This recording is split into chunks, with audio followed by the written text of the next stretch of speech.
Was is Rattegaggel von Hans Glückstein.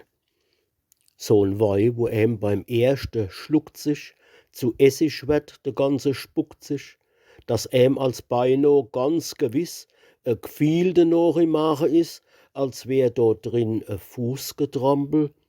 so 'n ganz vorrichtige Sauerampel vom Deiwel scheinbar ausgebret, wo Blut und Schnut zusammenseht, dass man vor Schmerz do rum möcht dopse, Herzwasser aus'm Aach tut tropse, der Gorgelknopf am Hals rumschlottert, vor Bauchweh de Mache knottert, wo schmeckt wie eugemacht die Gall und riecht als wie 'n Käsestall, dass vor Ekel es Herrn verdorrt, die Kehl beinahe zusammenschnurrt. So 'n Weih, wo stärker wie 'n Athlet s Innere noch außen dreht, wo umschmeißt selbst de stärkste Schlackel, den heesst man bei uns Rattegaggel.